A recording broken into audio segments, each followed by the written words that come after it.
Well, good morning and welcome to Our Stories. Our guest this morning is Bev Ritter. And as Bev and I have been talking, one of the things that's really come across to me is that nature has always had a very strong impact on her life.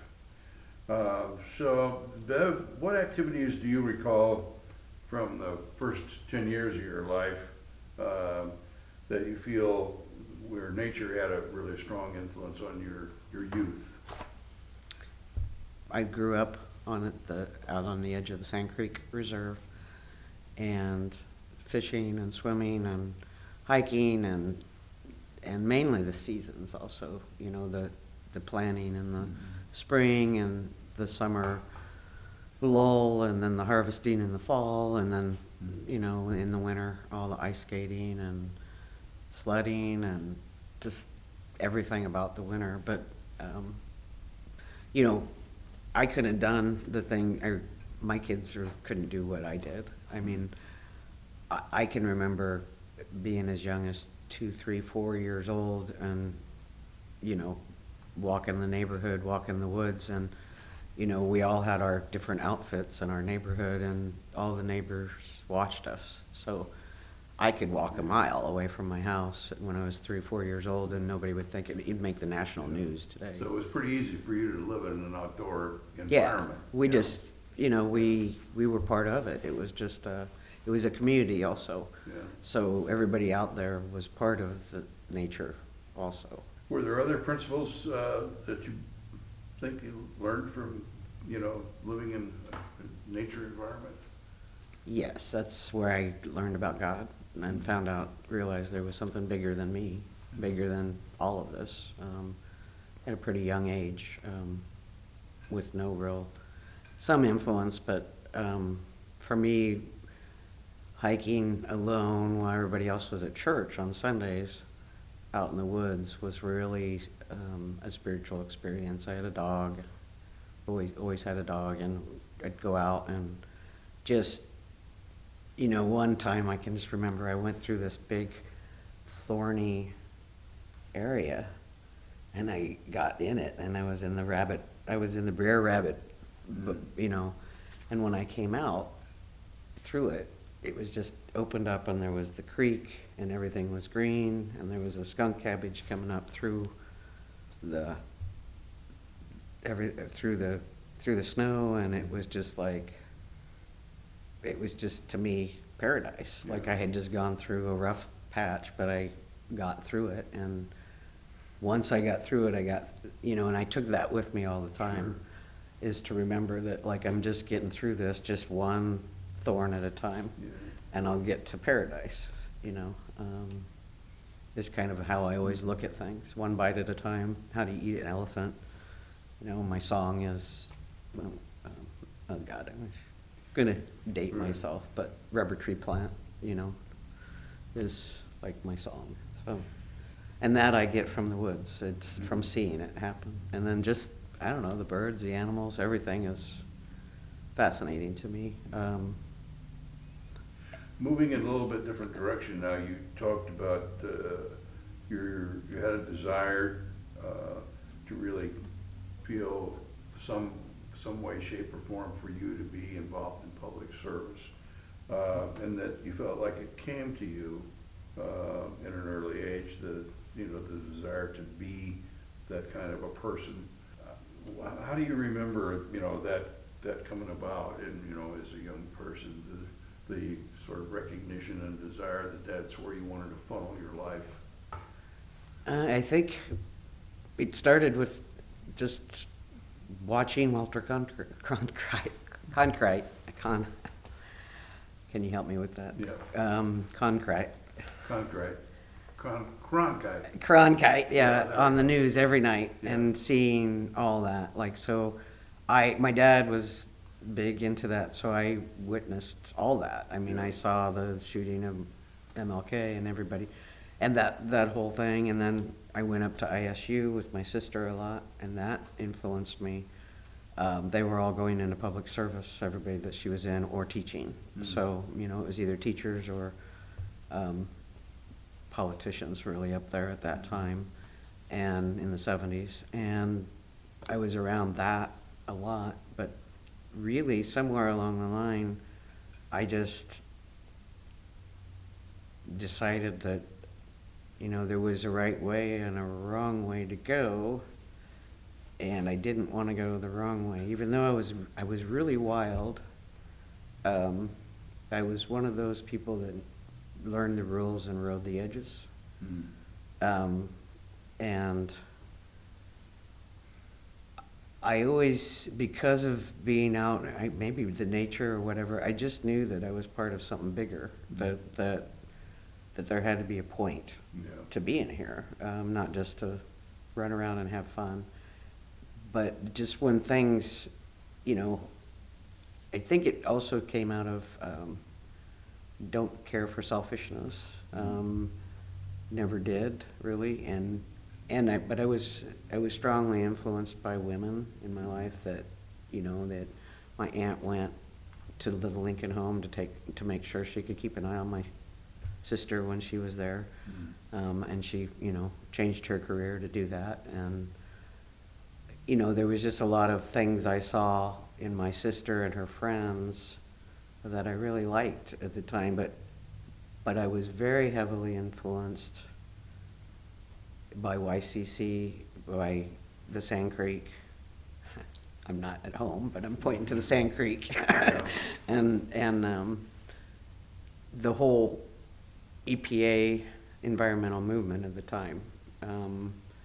In being in science and nature, just all kind of evolved into that's where I wanted to go with it. I didn't want to go and become a pharmaceutical rep or not anything wrong with that, or I didn't want to go become a chemist. At one time I wanted to cure cancer, but don't we all? And that was because I lost someone close to me when I was young. But Well, I mean, you got a direction from it, so, yeah, that's it. It just kind of evolved that way. I think what you talked to about your sister, though, was also important because, Yes. with her being in an institution that, where you obviously had to observe a lot of people there who took care of, Right. the residents there, and, and they weren't highly paid or anything like that, so Right. they tended to be people who were, who were giving, caring, and, Yes. were doing something that they felt like was, contributing, to the welfare of people, so. And then it capped off with Jimmy Carter, and then that was it. Once Jimmy Carter came in, I fell in love with him, and I was into public service from there on out. I mean, that was pretty much the goal of my life from then. So you mentioned a few things already about the spiritual side of your life, and what do you feel made it kind of a strong component of your life, even from early on? I learned that I was never alone at a very young age, even when I was alone. So that ended up helping me through a lot of, getting through a lot of trauma situations in my life, and getting on the other side of whatever losses I've had. Right. How about the spiritual side and any impact that it had on you in terms of your life choices, career choices, and so forth? I never wanted to be a hypocrite. And that was a big deal for me. That was a big deal for me coming into full acceptance of being a Christian. After I did my seeking, I guess, I knew from a very young age, that if I couldn't walk it, I wasn't going to do it. And I knew from a very young age that I couldn't walk it, and it wasn't not smoking or not drinking or not cussing. It was forgiving people and loving people and doing unto others as you would have them do unto you, and loving God above all else. Even though I probably already did and just didn't know it, that first one, or the last thing I said, but, you know, all that stuff was very important to me, that everything, like, I can't be pro-death penalty and pro-life. Yeah. So like everything has to be consistent, and for me, from a kid, that's everything had to be consistent. So that's what helped me, because when I did decide to step into public service, I understood the ethics behind it, and it got me pretty far with Mr. Chesmore and a few people at the agency that appreciaed that. Sure. So you had several sojourns of working for the FDA. What was there about the area of control that they, you know, had, and the kinds of responsibilities that they expected of you, you know, that appealed to you and that you found the most rewarding? So at first it appealed to me, just, it was a job in LA. It was in a job I was familiar with and had worked in industries that were inspected by the agency, so I was kind of familiar with what they did. But what really appealed to me was the constant learning that we did, the constant working with people that we did, but also the deeper I got into science and out west, the more I realized the education we had here in Macon County was really good, because controls and people had kind of forgotten about controls and in labs, and that, you know, that experiments are done that way. So for me, it was a way to talk about scientific theory and say scientific theory still applies even in technical, once it becomes technical. Because sometimes what was happening is the theory that builds it disappears with the tech, and it doesn't work because they drop some of the theory. And so I liked tying that together to keep that consistent. But also, just to me, anybody that uses science in anything but the most ethical way is evil. I mean, just to be honest, I mean, I already knew that anybody that falsified data, anybody that made up experiments, anybody that plagiarized anything, anybody that said they did something that they didn't say, and then throw in just for money, and then add that it could kill somebody, all those kinds of things made it like I wanted to be there, and I wanted to do my best job, knowing that this was a very important job. There were some pieces that fell short of really giving you total gratification. What was there, you think, about working for the FDA that was that didn't meet, you know, your personal needs of being totally fulfilled? Well, it's the job I regret leaving. I was offered to go to Washington after a rough patch in my life, and was graciously and gratefully offered a position in Washington, which I didn't take at the time. In my career, if I had to characterize the thing I hated most about the agency was so many times they attacked the messenger and not deal with the problem. Yeah. And so, like, so many times I had to, you know, I just had to walk it all the time. I had to walk it, and which could have maybe led to my ultimate demise of my kind of midlife crisis I had, where I just kind of crashed and burned at the end of handing off a big case.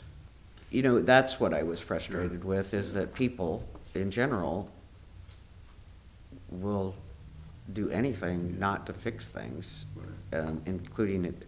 Generally, they will attack people before they will fix a problem, and that's frustrating. I don't like that. I think we see it even here at local levels and stuff. Politics, I guess, is what you call it. Well, moving on now to kind of a more personal level in your life, that in your most recent years, you've faced some personal crises that have kind of hit you in a number of ways. Now that you've come through that, what do you believe are the most important things that you've learned about kind of surviving that kind of experience? I think the most important thing I learned about people and myself is that we return to our roots and who we are in a crisis, and how important it is to give kids survival skills, because we never know what's going to happen. I think we kind of got lulled into a place. I'm glad that I grew up when I did. I wouldn't have been able to survive it had I not lived with someone who lived through the Depression and all that kind of thing, because there were a lot of things that just, yes, there were people, but I couldn't, have someone 24/7 all the time helping. So there was just a lot of, I just didn't know how strong I was, I guess, and didn't know how weak I was at the same time. And the verse, I was thinking on the way here, the question, and I was thinking, oh, I got to ask Bob, and I forgot to ask him to find me the one, but it's Romans, where it says, no, nothing can separate you from the love of God. No depth of this and that. I don't know. I can hear it and I can see it in my head, but basically nothing can separate me from the love of God. And I do want to take the opportunity to say that the thing that absolutely brought me back to faith in humanity was when whoever our wonderful Pastor Gene got to fix my roof. Who shall still remain nameless. Thank you, thank you, thank you, whoever you are. I cannot thank you enough. But that change, and then when Amron came and redid my HVAC system, both of those two things combined were so mind-blowingly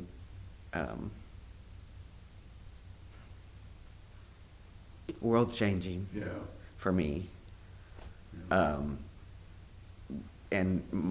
the garage, my hope in humanity, and then just then Ameren coming in and doing what they did was fantastic. And I have a home again. Thanks so much for sharing so much of your life and your story with us today. Thank you. I appreciate it. Okay.